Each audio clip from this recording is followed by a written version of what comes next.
Well, it seems like our interest in health and wellness is at an all-time high, but it can be really difficult to educate yourself and get the right information. There's so many different contradictory pieces of information floating around online.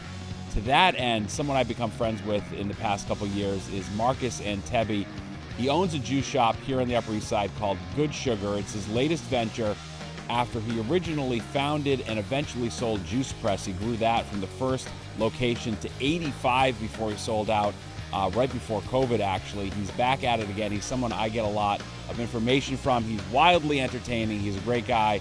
So we sat down to sort of go through some of the health myths that I think a lot of people are curious about, some of the things that may be holding them back, and we tried to get to some real truth about health and wellness. I'm joined here by Marcus Antebi. You are the owner of Good Sugar, which just opened on the Upper East Side in the past year or two, and you are the founder of Juice Press, which of course are now all over the city. You founded that back in 2010. 85 stores. Yeah, and so you're out of that though now, I'm right? out of that since 2019. Okay, and you know what I wanted to talk to you about, I've just become friends with you going into Good Sugar, and every time like I'll get something and I'll be like, what about this? I ask you these health questions because I think it's very confusing. It's almost like the more you learn, the more questions you have.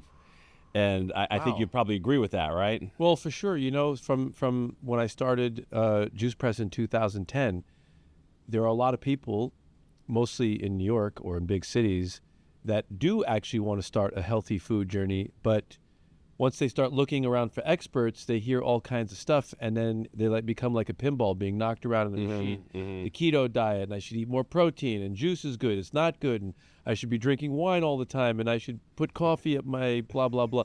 So, you know, the medical industry doesn't make it easier, and the other foundational industries like your health club trainer, they don't make it easier too. They all have unique agendas, which, you know, it's not really that interesting, but you could say is doctors generally have very little information about nutrition. Yep. And they don't necessarily prescribe things. They don't have the time to stay on top of people's addictions.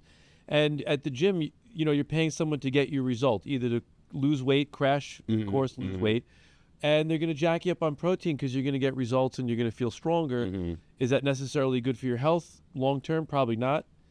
Behavior changes are more important. So the two paradigms that come from doctors and from health club trainers, they really set they set it in motion, the confusion. Right, and I mean, I think you touched on it. It's the difference between health and fitness. There's a lot of things you could do to look fit that are unhealthy. Right. There's a lot of things that are maybe healthy that won't give you, won't have you be jacked, you'll be more lean or something like that. Vanity, health, right? Yeah. Which is nothing wrong with that, because if you think about it, it is usually the primary motivator of why people come to the health industry. They want to lose a couple of pounds. Right. Or, someone's thinking about anti-aging or something like that. It's innocent enough to draw a person into it. As time goes by, you start to struggle, because if you don't have the right habits to start with, which I'm happy to reveal to you exclusively on this show right now, if you want. I could tell you what they are. Yeah, I would love to hear about it, because I mean, I've been caught up in everything. Basically, my whole health dietary journey was, I was raised in a small town in Massachusetts. I had a great mother. She would cook every night, all that sort of stuff. But basically everything I ate was processed. It was all potato chips. The only things I drank were Gatorade, Coca-Cola, processed foods, cookies, all that sort of thing. So then I married my wife, who grew up in Park Slope, Brooklyn, almost 10 years ago. She grew up the opposite end of that spectrum. Her family was way ahead of the curve when it came to health, things like that. And I've learned it from her, but I do find there are so many contradictory things, specifically around like the role of sugar. Then you hear all the different fad diets, right? Do you want to, some people, if you want to get jacked, will tell you we're going to eat all meat all day long. That's kind of a crazy thing. It just gets so confusing. I think a lot of people probably put up their heads and just give up, Well, you're describing the typical story for anyone born in the last 100 years, basically. Yeah. The first thing is the availability of the garbage. So you kind of grew up like me. We were living in a wasteland of garbage, of consumerism and garbage, right? We're also disconnected from the land. We didn't grow up on a farm. We didn't go hunting, none of those things. And I'm not saying that we have to go back to that. I'm just saying the disconnection means that we're completely reliant on what we're being told. And if what we're being told in the supermarket is that this is health food, then we're indoctrinated into that system. And we don't, what are we going to know when we're young? Also, the food has it's an unbelievable impact on our chemistry. So we'd have to sit down and talk about the addictive components, that when you ate that processed food, it did something to your chemistry, which did something to your mood. And you're not going to get away from that so easily as you're grown up. So if I gave you my prescription of a diet, your big problem isn't whether or not I'm speaking the truth, it's whether or not you're going to be able to adhere to it. So it's a process where you're expanding your consciousness first and foremost about the nature of addiction, the nature of chronic anxiety, why we eat certain things. And it really ties into all of our behavior patterns. Food being one of the top three, obviously. Fitness is incredibly important. We have to move our bodies a lot to be able to continue to move our bodies. But I would say there isn't really any confusion in the upper echelon of the science industry about what humans are supposed to be eating. If you talk to a very well-educated endocrinologist who really understands the body, there's absolutely no confusion. And which would be what? Heavily plants? The first thing is what they would do is what I call the reductionist science, which is to eliminate the mistakes. Forget about what to eat. You have to just say, okay, well, I can't eat that. So we already know that if you do that, then probably 85% of your problems with nutrition go away right off the bat. It's extremely difficult because everything, like you said, is processed, including the water that you're buying in the jug and how they handle the meat and whether you're drinking pasteurized juices. And God, it's such an industry, right? So when you see cane sugar and all these fancy ways of saying heated granulated sugar, stop eating that. That's a huge thing for a lot of people. Yeah, I mean I would say that's probably that would be my biggest issue. Right. So people would say, okay, well, what am I going to eat in its place? I'll say eat a lot of fruit, and they're scared because they were told that sugar is going to kill them.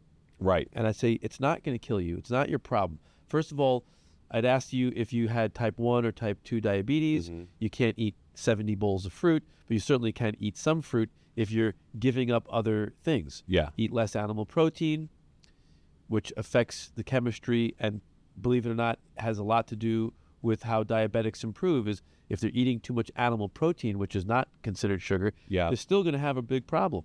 When they reduce the amount of animal protein and they get rid of processed food, the results are amazing for somebody with that condition.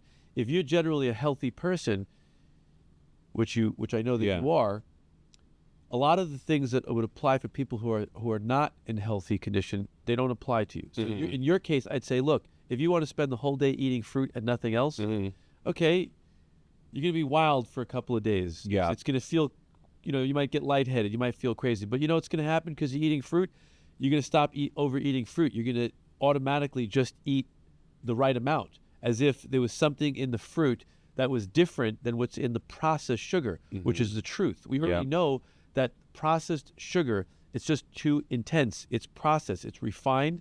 It's you're powerless to it basically as humans, right? Imagine taking the sugar and refining it to such a degree that there's just more sugar molecules in the bite that you're taking. Yeah. As opposed to what you're eating in the fruit. The fruit also has the companion nutrients that exist in the fruit. And fiber too, right? And fiber and water and all kinds of stuff. So it's almost like there's a full communication with your chemistry. There's something in there that says, I'm not hungry, I'm not craving. You'll naturally get hungry 2 or 3 hours later, so you'll have to eat again. So what's your go-to? What most people are going to is fast food because it allows them to stay in the rhythm of their crazy life in the first place where they were moving too fast. Who has time at lunch to really sit down and prepare food and think about food and really, feel satiated? No, you're just going to gobble down calories. You're going to feel satiated so you can keep going. I would say to you, eliminate eating. Well, you're going to have to eliminate eating bread if you get rid of refined sugar because most of the bread stuff that you're getting has sugar in it. Okay, yeah. So you could replace it with breads that aren't made with refined sugar, but that's an extra step. You're not going to get that. Is that what, like the difference between sourdough and white bread? You just have to look at the ingredients. The bread that when you go to a beautiful bakery, a lot of the breads that they have there are impossible. Yeah. They're just, how do you make something smell and taste so good? Yeah. When you look at the ingredients, you go, that's how they're doing it. Yeah. Right? So now when you go to people who are making breads, let's say using maple syrup or honey or something like that, which is not necessarily refined or processed sugar. Yeah. It's still sweetener. It's okay. I'm not saying it's better than no sweetener, but it isn't going to be as exciting. Yeah. Yeah. So there's your discipline is, sorry, it's not going to be an orgy in your mouth every time you eat. That's going to have an impact on your psychology because that's your comfort. That's what you're used to. You're not going to feel right if you're giving up all these things that were lighting up your Christmas tree. It's a withdrawal you have to go through, right? It's a psychological withdrawal. You have to be able to check in with yourself. Believe it or not, the only thing that replaces that from your chemistry, as cheesy and as typical as this may sound, is to sit with yourself and do breathing exercises 4 or 5 times a day where you really just relax. And you try to calm down your mind and you just try to center yourself as best as you can. You do that for 6 months to a year, it really starts to work. And you most of the time, you don't have to stop and do anything. You just take some deep breaths and say, oh shit, that thing really made me uptight. I could feel it. My diaphragm got tight. I'm tightening up. I'm constricting. And so what you're doing is you're setting up the stage so that by the end of the day, we know exactly where your emotional world is at. You're going to start looking for stimulants, depressants, alcohol. We look for chemistry. We look to change our chemistry.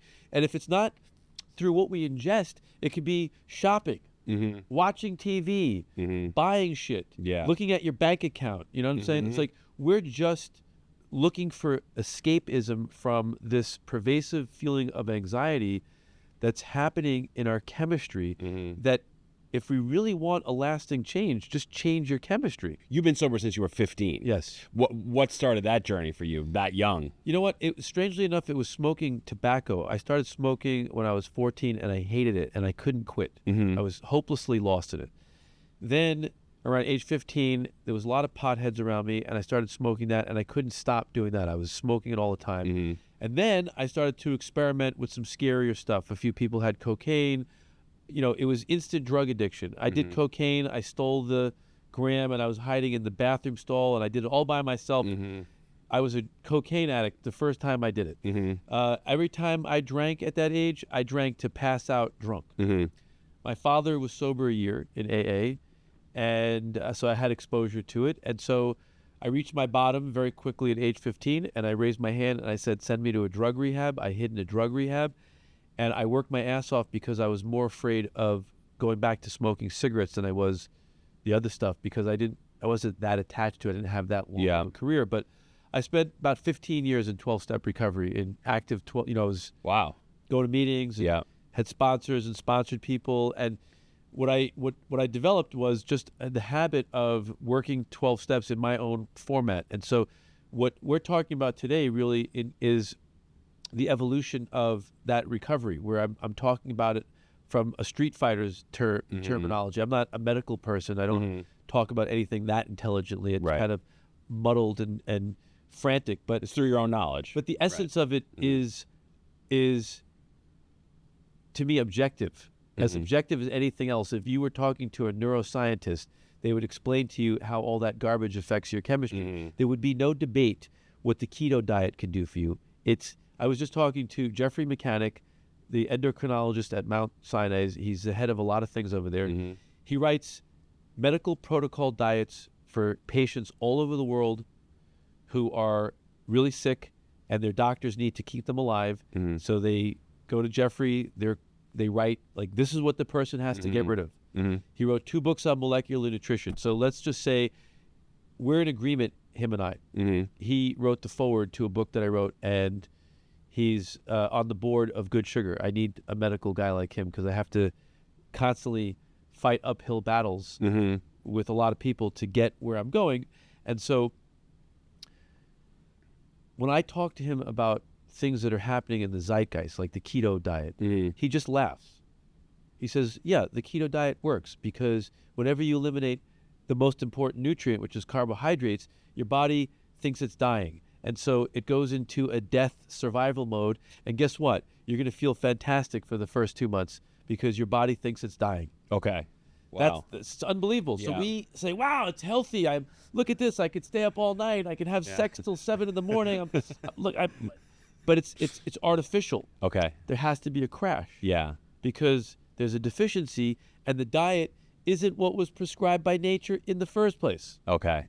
And anyone who understands diet understands that you're a carbohydrate-burning machine that requires some protein and some dietary fat, and then the micronutrients, which are minerals and vitamins. Yeah.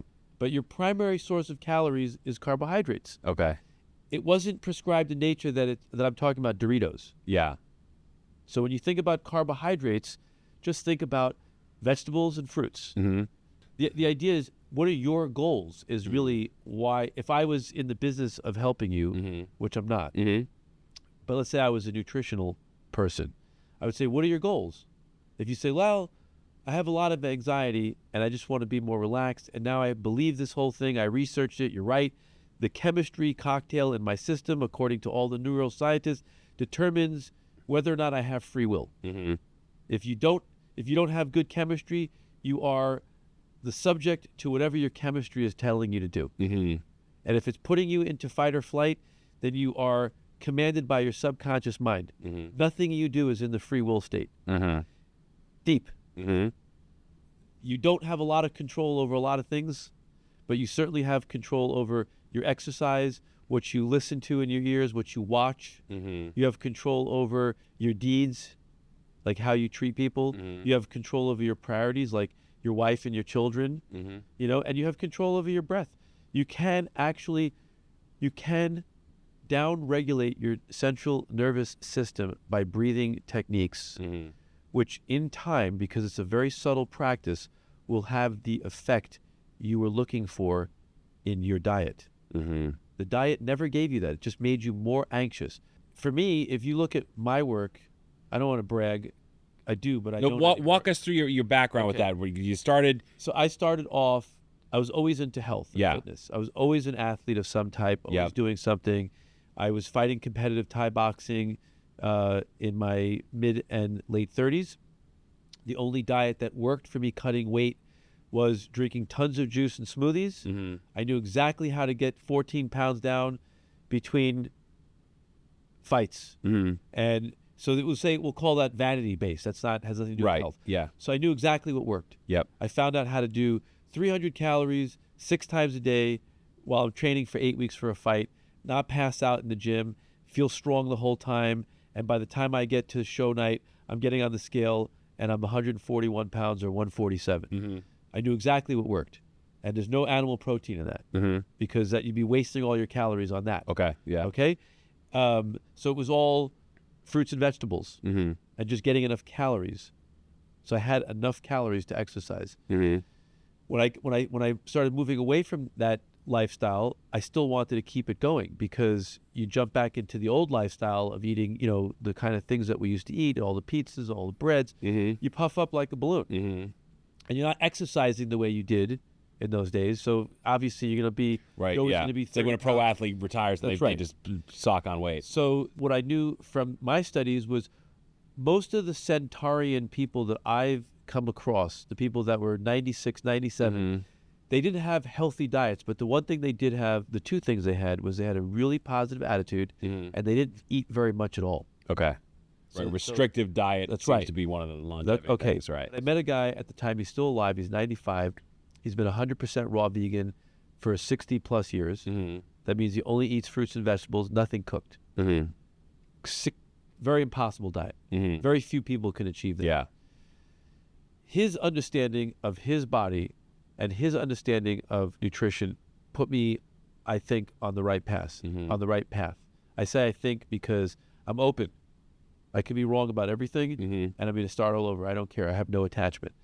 But when I met Dr. Jeffrey Mechanic at one of my stores, and I tackled him and latched onto his ankle because I wanted an endocrinologist in my corner, I was able to validate a lot of the homeopathic things or a lot of the abstract things that we tend to talk about in the food industry. I was able to put it into more definite science that's more objective. And so that gave me the confidence to say, if I'm sitting in front of 3 doctors that think they know everything, I'm going to fight with them and go in the deep end of the pool on this with them. Lots of stuff I don't know. I can't talk about. No one knows anywhere near everything, but I can hold my own in this contest. One of the things you mentioned to me just is that going forward, there'll be more good sugars, but you don't ever want it to get massive. Is that right? I don't have the talent to make something that reaches this standard that you and I like past, let's say, 20 stores, which may sound like a lot. It's not in the grand scheme of things. What I'm trying to do is design the company so that when it is bought, I say that with a smile, that it'll be obvious the path that the people who are taking over, how they get to 1,000 stores without having to corrupt the product. So I have to innovate, and I think that I have with my team. It can be 500 stores. The one thing that it's determined by that is there a demand for the product? It's not the complicated nature of the operation, because all I have to do to have 500 stores is replicate the one that you see on 69th Street. The problem is that the demand for this type of product is very limited. All you have to do is go into giant strip malls all over America. You'll see lines at Panda Express and the salad bar concept. There's crickets. There's nobody there. Right. It could be in part because those health food companies suck as an operation. They're not making it exciting, and they're not doing anything great. Yeah. But even Sweetgreen, as an example, that everybody knows, they have an unfair mechanical advantage, which is they have animal protein and dairy, which a lot of people are hunting for at lunchtime. So the vegan spot has a problem. They either could fry tofu and make things that are like dense, like animal, like animal protein, which is not healthy, or they could just hope that there's enough people that say, "Look, I don't need any of that. I just want my food to be like this." Right. So right now you're limited by Yes. There's not a lot of places with educated, healthful consumers, really. It's a conundrum because it's also an economic thing. Yeah. When people think about spending money on lunch, it's a value proposition. How many calories do I get for, let's pick a number, $20? You'd say for sure, with for $20 at Chipotle, you're not going to need to eat for a week. You're going to be laying on your couch holding your stomach.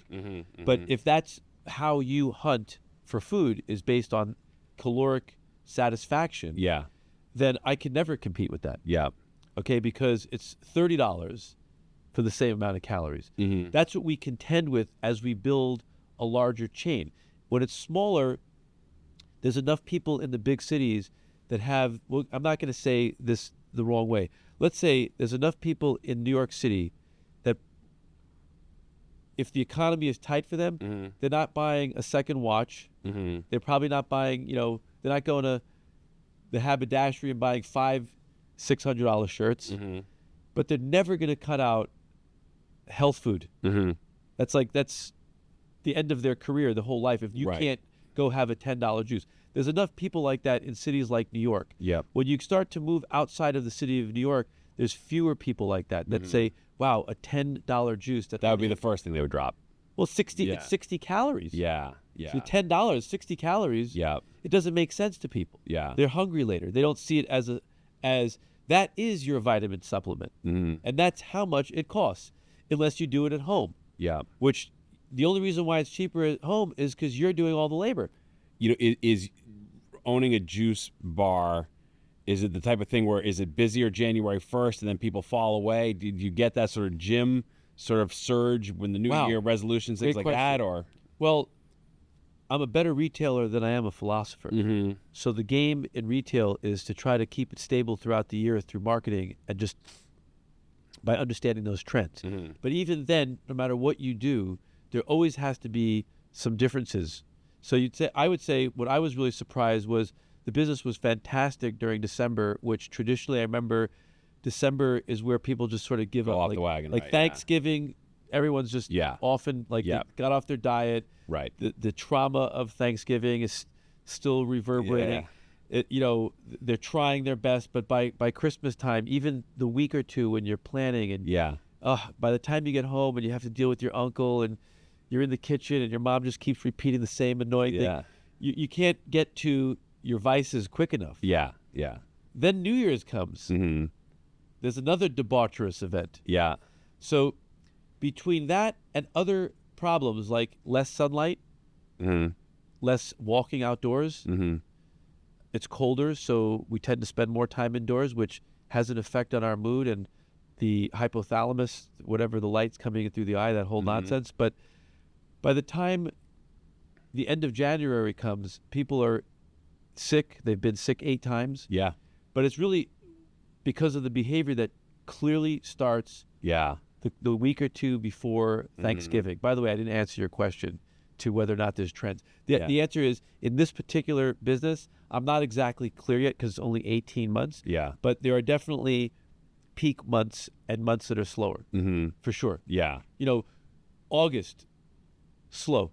Right. Because everyone in Everybody's this out of town, neighborhood right, is out of town. They're on vacation. Yeah. Or my other theory was, by August, your dreams of a beach body, they're long forgotten. You're like, F it. I'll get it next year. Yeah. Yes. So you're just back to whatever you were doing before. Probably a lot of truth to that, But as we build the business, more and more people, I suppose there's so many lifestyle habits, it starts to blend. It doesn't matter as much. Yeah. Interesting. All right, Marcus. Yes. Thank you so much. Thank you.